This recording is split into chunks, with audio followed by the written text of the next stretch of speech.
What's up, fight fans? This is Kurt DeVille with Counterpunch Boxing News, and I have some new news concerning Lennox, Lewis, Big Up England, and Riddick, Bowe in an awkward meeting at the PBC pay-per-view event. Okay, former heavyweight rivals Lennox, Lewis, and Riddick Bowe engage in an awkward meeting on New Year's Day as the pay-per-view cameras are rolled. Lewis and Bowe, who harbor over 3 decades of bad blood stemming from an Olympic final in 1988 and a failed WBC title fight 5 years later, were captured at the Luis Ortiz versus Charles Martin fight. Reporter Ellie Setback reporting was Johnny on the spot as his eagle eyes recorded the incident as it happened. It seemed to show Lewis looking very unsure about the advances of Bowe at first. Eventually, Lewis posed for a picture after they spoke, which got shared by ring announcer Ray Flores. Almost 30 years on from the World Boxing Council ordering Bowe to defend his green and gold belt against Lewis, the #1 contender at the time, things still don't seem 100% with a pair of legends. As you can see, guys, it does look a little awkward or whatnot, but there's more.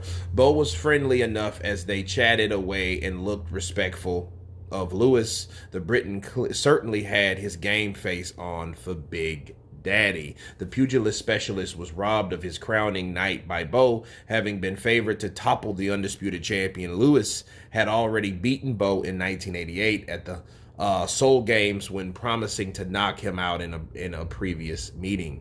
An appearance on Drink Champs just last year, Lewis opened up on what originally went down in Seoul, Korea, and he said nobody knew. It was a secret between us guys. When he boxed Holyfield and came out of the ring, he walked past me for some reason. I don't know if it was on purpose, but he was saying, "You're not right." And I was like, "What the hell are you talking about?" Anyway, I said in 1993, "I'm going to knock you out again, like the Olympics in 1988, because he remembered the first time I said it to him again. Then he got all heated. Then he never fought me. He put the belt, the WBC belt, in the garbage, which is a disrespect. The fight never happened to the to the sport. Since then, Lennox, Lewis, and Bowe have both gotten linked exhibitions." Okay, now we look at these two, chop it up 30 years later, because 1988 is a long time, okay?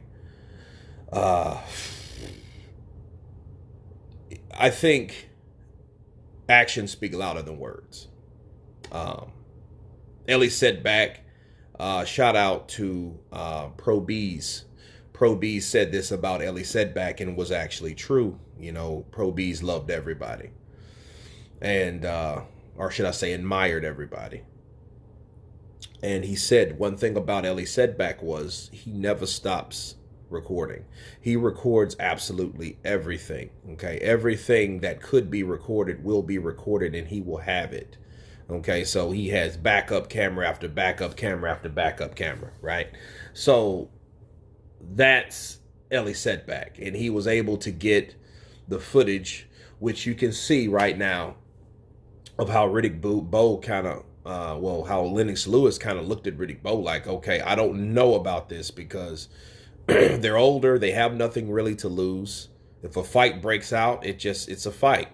That's the thing about boxing or boxers. You know, reflexes are a mother sucker. You don't really want to run up on someone that used to play football for 1, went to war for 2, or used to box for 3. Okay, so when you walk up on someone like that, instinct takes over.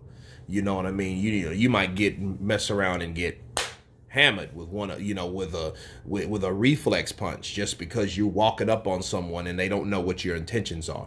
That's what Lennox Lewis's reaction was. And you know, I guess he finally just figured out, okay, this guy is not trying to come and get me. He's not trying to hit me with the floating rip shot. It's all cool. Yeah, man. Yeah. But to really rehash that, to counterpunch the whole thing, I'm glad Riddick Bowe did come to shut it down. I'm glad he did come to squash the bad blood, you know, but it doesn't mean they shouldn't get it on. Riddick Bowe was a guy, big guy, mean guy, bully. He was a bully back then. He did like bully tactics. I mean, old school bully tactics. I don't mean the new school shit. Most bullies now can't fight. Bullies back then could. You know what I mean? So that's why they were bullies, because they knew I could crush you if I wanted to. That's why I chose to be this monster that chooses to bully people. But that was Riddick Bowe. He had that spirit in him, I think. But I think what happened with him, he had a bad taste in his mouth, and that ass whooping he took in Korea really stayed and stuck with him. And it stayed and stuck with him so long, he did not, and he was fearful of repeating that in the professional rankings. Okay, so that's why he threw that belt in the trash. I agree with Lennox Lewis. It was very disrespectful, and it just showed you, and everyone, he did not want to fight Lennox Lewis again, because Lennox Lewis was that guy that had his number. He was also tall, but he wasn't big. And back then, Lennox Lewis was lean, and he was quick. Okay, bars. So he was one of those guys that had the remedy to beat Riddick Bowe. You know, the smaller Evander Holyfield had hell with him, okay? You know, and they fought their magnificent fights together. Lennox Lewis didn't have that problem. Lennox Lewis knew how to fight big guys because he was also a big guy, okay? He knew what Bowe possessed, and he knew how to handle Bowe. And he showed people that he handled Bowe, and he could do it again. You know, like most guys, Vernon Forrest to Sugar Shane, Sugar Shane to De La Hoya, right? Those type of things happen, you know, and then when they fight, they still get beat. You know what I mean? So I thought this was interesting about Riddick Bowe and Lennox Lewis. You guys tell me what you think of these guys squashing their beef after 30 years. Of course, please subscribe. And you guys been Counterpunch. Peace.